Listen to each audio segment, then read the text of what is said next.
It has been a while since I have a decluttering session, and I think it's really needed, a good habit to have once in a while, to have a quick check on our possessions and see what's unnecessary but we are still holding on to them for whatever reason we can think of. So let me go through 100 things we can declutter, and I hope this can give you some ideas of what are the things you can remove from your life. That can be the things I have decluttered, the things I want to declutter, and things my family owns but I can't declutter because they are not mine. So it's more of an idea and inspiration for you to consider.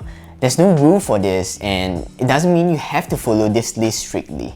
So let's not waste time and cut to the chase. And the first three, I still have to say, it's gonna be vague and obvious. Damaged items. If the thing I own stopped working and doesn't serve me any purpose, then it doesn't deserve a space in my home. Duplicate tools. We often have just-in-case duplicate tools around the house. Why? Because if this doesn't work, I still have a second one for backup. I think nothing is wrong with that because as a human, we are always trying to protect ourselves from the worst case scenario. But that also depends on how significant this tool is. If it's something we can replace easily, then what's the purpose of having two? Big chunky items. What I love about decluttering is the empty space that comes after the process. Remove things that are not suitable for the size of your house and enjoy the empty space. So after the obvious, let us continue another easy area, our wallet. I'm pretty sure there are redundant things in there. Receipts. Sometimes I keep them without knowing because that's my natural instinct. Foreign currency. I don't know when I can travel again, hopefully soon. But at this moment, there's no point for me to hold on to foreign currency. Business cards. I can always take a picture of those details, store it somewhere digitally. Coins and pennies. They can be a mess once you have accumulated a lot of them. So instead of holding on to them, why not just use it when you are buying something or bank it into your bank? You should get rid of loyalty cards and point cards unless you always purchase something from that store for good reason. If not, remove it. They are just things that make us want to purchase more. No doubt, we all need a wallet. But some of us have wallets that we kept with the thought that we'll use it someday. But the truth is, we won't. All we need is just one good wallet that we enjoy using, and the rest of them can be decluttered. Clothes. We have tons of them, more than what we actually need. Once I started my minimalism journey, the first thing I want to get rid is my graphic tees. I find them too loud for my liking. Uncomfortable clothes. Comfortability is definitely one of the main criteria when it comes to what we put on our skin. There's no point keeping those clothes that will cause discomfort because we just won't enjoy wearing them. I mean, the longer we keep will make it any softer. Trendy clothes. Trends come back and forth, but they are never lasting. Holding on to an outdated piece, waiting for the trend to come back again is just a gamble. And the bad is the space and time you need to maintain those pieces. Extremely worn clothes. I'm frugal, but I still care if my clothes are presentable when I'm out. If they are extremely worn out and heavily washed, retire those clothes. Inappropriate outfit for your climate. For me, that's any winter or cool weather outfit. Because living in a tropical country like Singapore, they are basically useless. Underwear. I'll fix them whenever there are holes on them. But when it's unrepairable, it's time for me to let them go. Additionally, some might recommend to swap out your underwear after 6 to 12 months of use. Because no matter how much you wash them, it's still the house of many bacteria, jewelry and accessories. I used to have a few of them, but now I don't see myself wearing so many. I sold most of them and got back a good amount of money as well. When it comes to shoes, comfortability, style, and purpose are the key factor which shoe we should keep. And the rest of them that don't serve me are out of the house. Missing socks is definitely a no for me. No matter how long you wait, it won't come back, so let it go. Too many caps. Sometimes, guys' outfit can be boring. That's why we chose to have different caps to make our wardrobe more versatile. But I'm sure we don't need so many choices. Belt is not even needed when you choose the right pants, unless you're dressing formally. So I guess 1 or 2 is fine. If you have a similar bag for the same purpose, but you keep them because you just want both design, choose one that suits the best with your wardrobe. Glasses and sunglasses. We really don't need so many eyewear. Same thing, choose one that fits your face and stick with it. But personally, I do have two glasses, one for my everyday wear and the other one for exercising. Workout outfit can last for a long time with the material, but if they really starts to get stinky or out of shape, it can be gross if you're still wearing them. There's a reminder for myself. Gymming gloves. I've been using them frequently, and it doesn't really help much with my calluses at this point. It's almost time to swap it out. Yoga mat. Depends on how often you use them. If you don't use it, they can actually be something that takes up a bit of space. But if you use them frequently, and it gets old and dirty, then it's time to change it because it can house bacteria and organisms you can never imagine. Exercising tools that you don't use. Thinking that we'll start to live a healthy lifestyle, buy tools that can help us exercise. But what we bought is just a hope without action. If that's the case, there's no point holding on to an invisible dream. Soft toys. Never a fan of that, and they can be such a visual clutter. Kids' toys. I have tons of that at my house.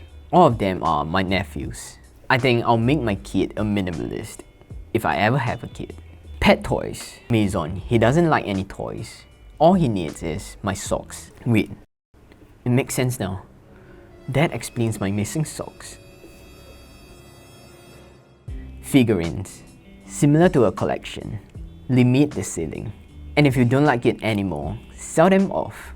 Next is study room. And first thing, it's gotta be books. I love books, but I only keep those that I will reread again. Other than that, it's a no for me. Paper documents are really not needed in this era when you know how to save, keep and back up the soft copy. Old calendar is one of those things that get obsolete as fast as our time. So what's the point of keeping old calendar?